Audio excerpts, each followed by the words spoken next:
on voulait le faire dans la cour de récréation de l'école des Bergères. Je laisse le plan qui aurait dû accompagner l'introduction. Je ne sais pas si on peut le voir et qu'il y a besoin de son. On le voit, donc vous voyez sur vos écrans, une vue aérienne de l'école de la cour des Bergères, qui n'est pas finie évidemment, parce qu'il manque quelque chose d'important. Les arbres, les plantations, exactement. Ouais, ça viendra. Exactement, je crois que c'est à l'automne qu'on va planter les espaces verts. Donc, clairière sportive centrale, place de rencontre, lien avec le sud et la connexion au nord, trame plantée humide entourant la grande clairière, gestion des eaux pluviales avec des parcelles par infiltration. On a changé complètement, ça fait 2000 mètres carrés en général, en global, qui ont été désimperméabilisés. C'est un élément important, on en parle beaucoup, et on n'est pas la seule ville effectivement à faire ce genre de travaux, mais par contre, une approche extrêmement importante pour gérer mieux les températures qu'il y a dans les groupes scolaires.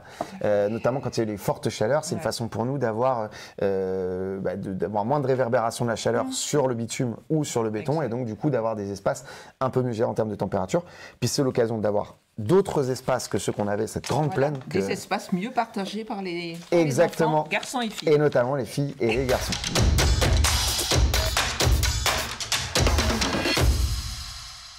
Une rentrée qui était marquée par un élément important pour nous, Rosemary, c'était le changement de prestataire de la restauration scolaire. Voilà, donc on est retourné avec un prestataire qui s'appelle Elior. Alors, jeu des marchés publics avec un cahier des charges assez ambitieux qui demande beaucoup plus de suivi, notamment sur les circuits courts, la mixité des produits, avec une ambition toujours aussi forte de qualité et de convivialité. Et sur le pain, on a fait un gros boulot pour avoir un pain particulièrement qualitatif. Alors évidemment, le jour de la rentrée, je crois qu'on était à peu près 2000 à partager les repas sur les restaurants scolaires des Ulysses, qui était un chiffre normal pour une rentrée. Ça a continué à grimper, mais on attend évidemment de voir un petit peu dans la durée ce que ça a donné. Je sais déjà, j'ai quelques retours des ATSEM. Les repas qui sont venus dans cette semaine n'étaient pas forcément aussi bons que ceux du début, donc on continue à bien regarder, et puis nous on s'est organisé, même s'il y a une journée de grève bien suivie le mercredi, on se débrouille pour accueillir au mieux le maximum d'enfants pendant la pause déjeuner, qui est extrêmement importante pour beaucoup d'entre nous, enfin pour tout le monde en fait.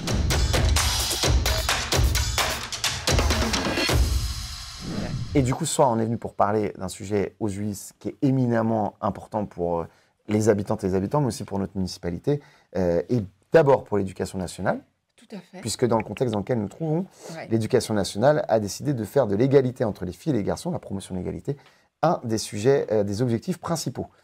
Grosso modo, est-ce que tu peux nous donner un peu qu'est-ce que ça veut dire d'un point de vue éducation nationale? Alors, donc depuis la rentrée dans 2025, l'éducation nationale a mis en place un nouveau programme. Donc, c'est l'éducation à la vie affective et relationnelle.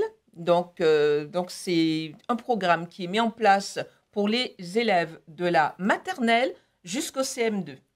Ensuite, il y a un autre programme qui continue et à la sexualité pour les élèves du collège et du lycée et les élèves qui suivent aussi des CAP. L'éducation nationale s'est saisie justement de cette question de l'égalité filles-garçons et puis surtout de comment se connaître, comment vivre son corps, évoluer, devenir plus tard un citoyen, aller à la rencontre des autres, avoir des relations avec ses pairs pour pouvoir grandir, devenir vraiment un adulte bien épanoui après. Et tout ça, ça fera partie du programme qui sera vu pendant toutes les années scolaires, donc de la maternelle jusqu'à la terminale, jusqu'à la fin du lycée.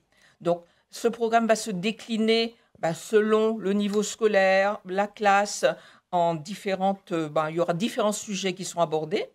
Alors, entre autres, comme l'a dit Clovis, le thème de l'égalité femmes-hommes sera... Enfin, égalité, on dira filles-garçons pour les plus jeunes. L'égalité filles-garçons sera abordée à travers donc des sujets, des animations, des ateliers qui seront proposés aux élèves. Donc, il y aura en général 3 interventions par an, Alors, il faut savoir que la ville des Ulysses, c'est une ville pilote. Là, ça nous permet de lutter contre les stéréotypes, et ils sont nombreux. Voilà, c'est vrai Tout que... à fait. Alors, effectivement, on se rend compte que on vit dans une société. Et dans cette société, on est habitué à entendre des remarques, à vivre avec, ben, voilà, quand une fille fait ci, un garçon fait ça, etc.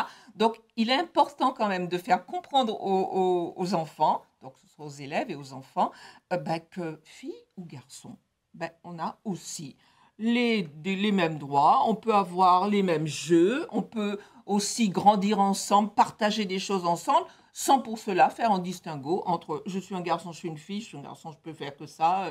Non, je crois que c'est important. Et on va commencer déjà chez les petits à déjà commencer par apprendre à ben, mon corps, comment je le vis. Voilà, je suis un garçon, je suis une fille, etc. Comment je suis. Et puis aussi, tout de suite, on va passer à la relation à l'autre.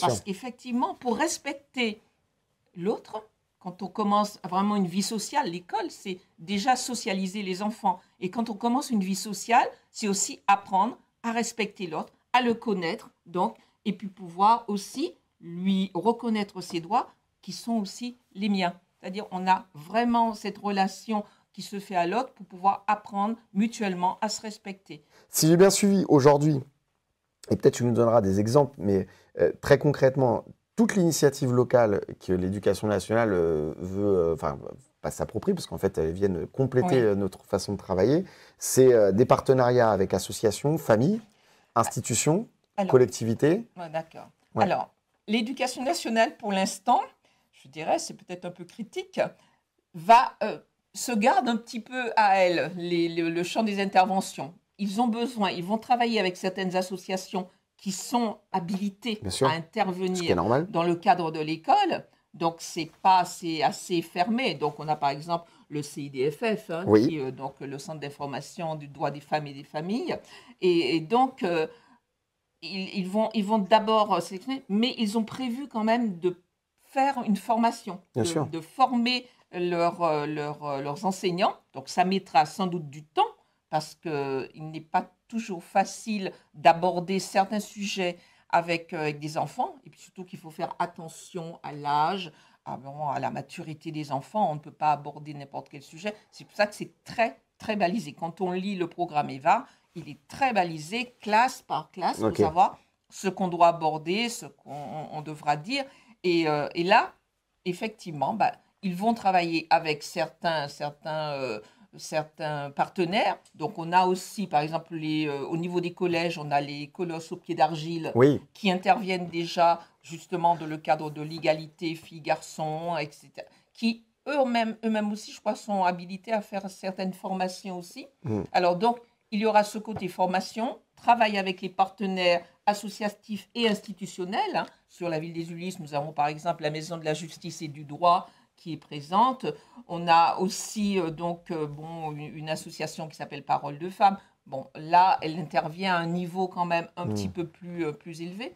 On travaille aussi avec Primavera pour les compétences psychosociales qui rentrent un petit peu dans ce cadre-là. Parce que quand on parle de relations avec ses pairs, donc garçons et filles, on rentre dans les compétences psychosociales. Et le but, c'est de faire de nos élèves, de nos enfants, de futurs citoyens. Et il est important qu'ils puissent aussi s'épanouir, se développer et être aussi eux-mêmes à l'aise avec eux-mêmes leur propre identité. Eh bien, écoutez, moi je dirais aux parents qui sont à notre écoute, soyez attentifs à ce que vos enfants vont vous dire, vont vous raconter de leur vie scolaire. Et puis, surtout, n'hésitez pas à venir quand on vous sollicite pour des réunions, pour des ciné-débats, voilà, n'hésitez pas surtout. Voilà, c'est important, on a besoin de vous. Et ce n'est pas nous, c'est vos enfants en l'occurrence qui ont besoin. Tout à fait. On est d'accord. Voilà. Et puis veillez aussi à ce que garçons, filles, chez vous, aient un petit peu la même éducation. Voilà. On ne fait pas de différence entre les deux. Qu'ils fassent les tâches eux aussi, les deux. Il n'y a pas de raison. Bonne soirée, merci à la com.